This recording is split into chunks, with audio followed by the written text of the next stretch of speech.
Hey, what's up? I'm Max Klein. Hey everybody, it's Darkmetadrago, but you already knew that. Today we're going to be discussing two cards that have been put on the forbidden list and limited in some way. Yeah, first up is Red Eyes Darkness Metal Dragon.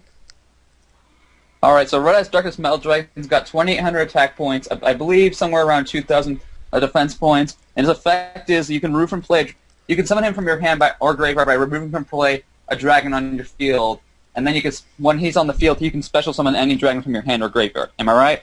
Yeah, that is exactly right, Max. And, but of course, when you do summon it, you can always get another, Red Eyes Darkness Metal Dragon by removing that's before mentioned special summon dragon type monster. And I think it's because of this is why Konami put it as a limited, so aka you can only have one Red Eyes Darkness Metal Dragon in your deck, period. And I am really frustrated about this because I run a Darkness Dragon deck, and I really rely on this card. I have 3 of them in my deck, and it runs amazingly, and I've done so good in tournaments, so I'm really mad about this.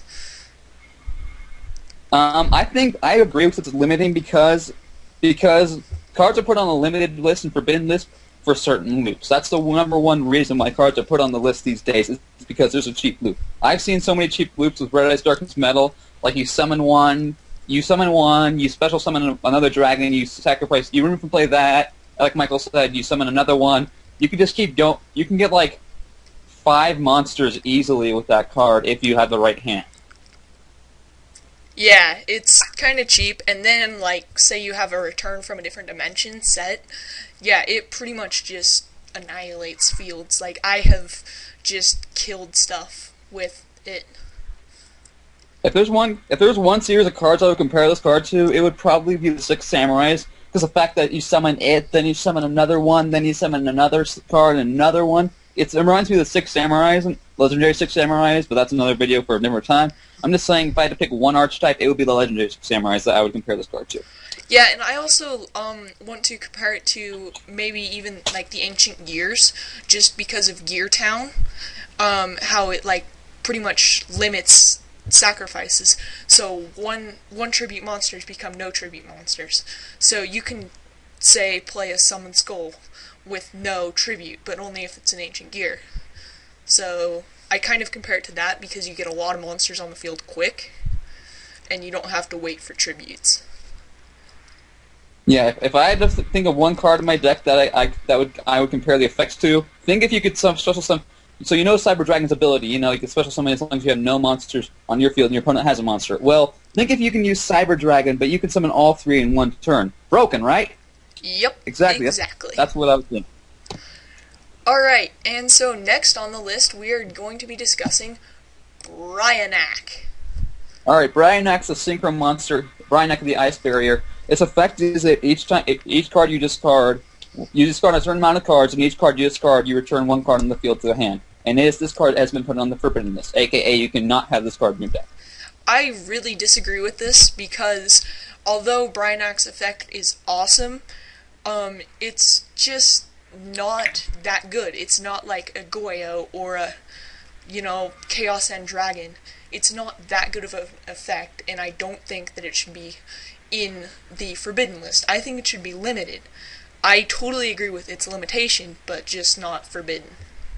Yeah, it only has 2,300 life attack points. If I had to compare this card to one card I know of, Demise Lord of Armageddon. Demise Lord of Armageddon kind of has the same ability, except you pay more with him, but they both kind of have the same attack points, and no one really complains about Demise Lord of Armageddon. So I think that Brionic should be limited because it's not that cheap, and there's still a legit cost to it. You still have to discard cards from your hand, which can always be bad in Yu-Gi-Oh! No matter what you do, unless you're playing Dark Worlds. That's another video. Yeah, Dark Worlds are amazing. I might even be doing a deck video of them if you watch my channel. Dark Meta, that's another video for another time. Yeah, I know, but still. But overall, overall, I think that Brionac should be limited. I can understand having one because otherwise you'd have 3 and just like, oh, too bad, back to your hand, bounce back to your hand, bounce back to your hand, bounce back to your hand. But if you have one, really, you could take the. I mean, this is a format with. May I remind you, 2 Mirror Forces. Everyone's running Compulsory. People are running 2 Solemn Warnings, Solemn Judgment. a bunch of cards in the gate. Let's see. Sorry, like Thunder King Rye. You can have 3 of him. Stop Brionac 1 second. Torrential, Magic Cylinder. I'm just saying that there are cards out there that could just destroy this thing, and there's not. That's what I think is not makes it an unofficial ban. It's not legitimate. Should be banned. I think it should be limited. Yeah, pretty much like if you were doing this for, you know, any other card, it wouldn't be banned. It'd be limited if it had this effect. It's just, I think, because of its overuse, because everyone has a Brionac. I even have a Brionac, and I use it, but now I can't. And I'm really mad because it pretty much blows my Synchro deck. And, yeah, because I run a Brionac-dependent Synchro deck. And it's amazing, and it runs so good, and yeah, I do understand Brionac's effect is great. I mean, you can bounce anything back to your hand. So say your opponent has a really pesky Marshmallin, you can send it back to his hand. Now Marshmallin is not limited at all. Yeah, you can use 3 of them, so, you know, I think Brionac should be limited, because without that, how are you really going to take out a Marshmallin? Yeah. There's one more thing I want to add about this card is the fact that back when in the day, you could use Priority. Priority was this thing that back in the day where it could be basically like, okay, I'll give you an example. So say I summon Brionac and someone Bottomless Trapples me. Back in the day, you could say I pass Priority and I could still activate his effect. It didn't make sense to me at the time. It still doesn't. It's gone now. But back in the day, that would be really cheap because that basically means you just had to try to summon him to get his effect. You had to try to summon him to bounce back your opponent's monsters. Same thing with Chaos Necromancer, Chaos Sorcerer, but, you know, different video. Yeah, and so if we were still running a priority rule, I would say the banning of this card would be good, but, you know, we're not running priority anymore, so I disagree with it. But I think it's about time to end this video off, guys. So until next time, I'm darkmetadrago. I'm Max Klein, and if you click that subscribe button, you will get UBI'd. See ya.